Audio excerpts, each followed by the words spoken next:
Heyzine will take your PDFs and turn them into magazines that flip pages. First, we'll look at how you add a PDF into Heyzine and load it.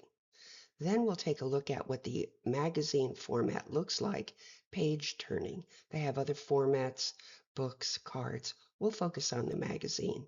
Then we'll add a table of contents, a logo. We'll copy the link to Heyzine to an email and Facebook and share it. And then we're going to look at the workflow I use.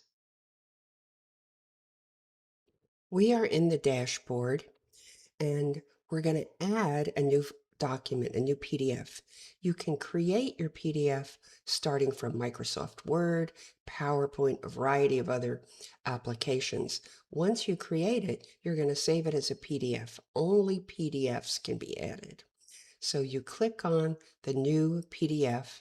I'm going to browse for that document, and I'm going to use a prior newsletter, the spring version, the revised version. Then I'm going to click Open, and it's going to load the document. After it loads the document, it will automatically move me to the edit mode. So I leave the dashboard and now I'm in the edit mode, and you can see all the editing functions on this side. I have to remember to save this, otherwise it won't be saved. But it's functioning, and so I can click Save. And now if I go back to the dashboard, I see that this new newsletter has been added to Heyzine. Hi, this is what a PDF looks like in Heyzine, and you can import PDFs into Heyzine. The links work, and you can import it and make it a book format, a magazine. This is a magazine format, and there's other formats. And I included an arrow at the bottom. So this takes a plain PDF and just makes it a really classy, and you can flip back and forth. It can be horizontal or vertical. I did this in PowerPoint. You could do a horizontal PowerPoint. Let's take a look. Oh, I'll show you one more thing. I created the PDF with bookmarks. With bookmarks. Takes more work, but if you do that, then up in this corner where the 4 squares are, you will get an index here. So you could, if you want to hop down to slide 25, because it's a PowerPoint, it calls it a slide. And so here's the Poinciana Garden Club, and you can flip it open to that page. Let's take a look at behind the scenes on the dashboard. I'm going to, at the top, go over to the dashboard. So these are some of the documents, PDFs I've loaded, and you'll see each one separately on the left, and see a radio button that it's been published. And perhaps I've sent it to people, and I did. So here's the editor function, a setting function, copy the link, and a delete. We'll hop into the editor function.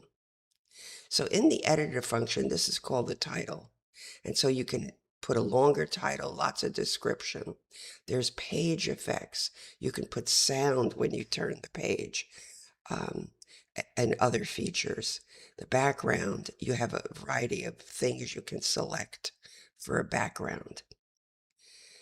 You can add a logo if you have the paid version. There's controls, a variety of type of navigation, and arrows. Different arrows you can select for page turning. You can even insert music. I've inserted some music into my library here.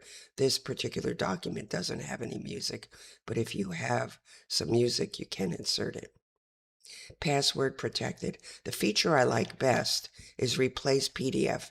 If you edit your document, save it as a PDF, you can reload it or replace it here, and anyone who has this link gets the newest version. That is so critical because I'm changing my documents all the time. And if you replace it, the new PDF, everyone will see the newest version and the link they have. Let's go back up to the dashboard. Take a look at another one. So here's another one.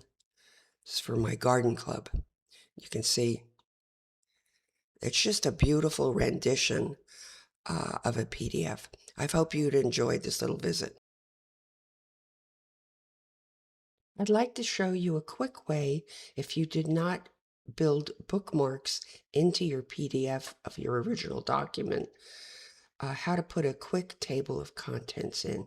I'm going to click on Table of Contents, and your options are to disable or to show thumbnails or to show thumbnails and numbers. So now you have numbers, and if someone clicks on a page, it will turn to that page. Before I do that, I want to show you an additional option. If you click on tabs, then you have corresponding tabs on each page. So if someone wanted to go to page 5 and look at this diagram, they have two ways to do it. They can click on this little thumbnail, or they can click directly on that slide. I'm going to close the screen, and I'm going to save. So now I'll show you that feature. One way is to click on this, it's slide 5. Another way is to click on that and it opens, and you can close or open. And the way to open them is to click on this, shows your table of contents.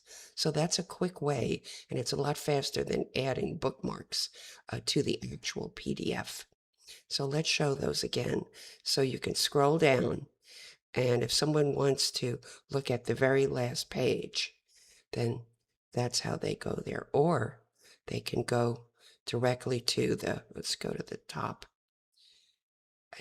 and they can go to the very last slide, 13, to see that last slide.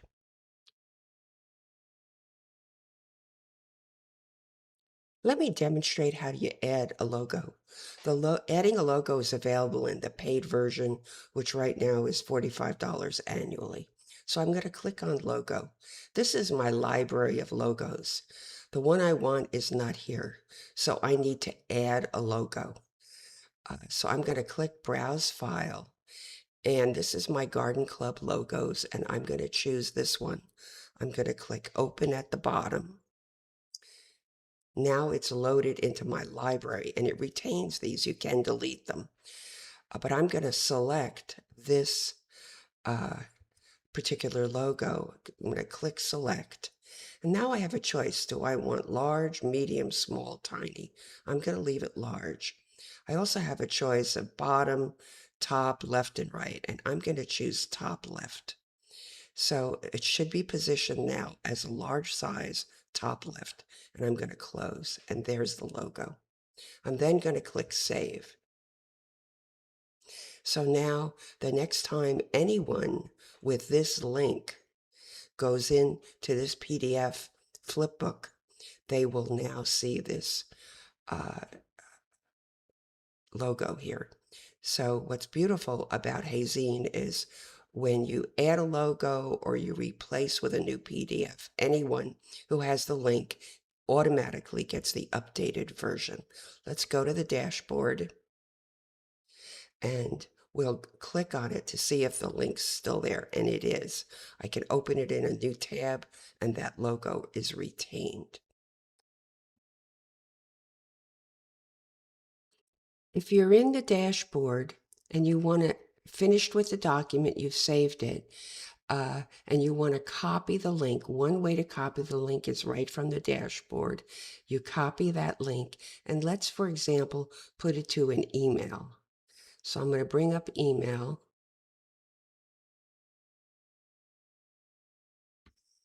and I'm going to paste it into an email, and then I can address it and send it. Please see video, or please see magazine, whatever you want to do, and then click send.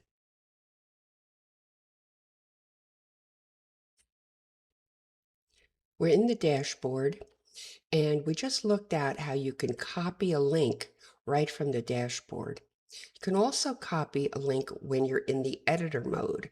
So we're going to switch over to looking at the document from the editor mode, and you can see all the editing functions on the side. So if you're in editing mode and you're finished with your document, you've gone through it several times, it looks great, you've clicked and saved it. The next step from here is you can share from here. And you get the share dialog box and there's a little double symbol here. And so you're copying that link to the clipboard, you click close. So now you've got it on your clipboard and you can now paste that link to an email or put it on Facebook or Nextdoor or wherever you want to post it. Let's take a look at what a Heyzine link looks like in Facebook.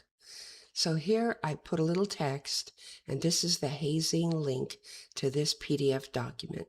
So we're going to now jump into Heyzine because I posted this on Facebook. So here's the document. I added tabs. This is how you view the table of contents. And then the viewer from Facebook gets to see this little magazine or brochure that you've posted. And you can go in both directions.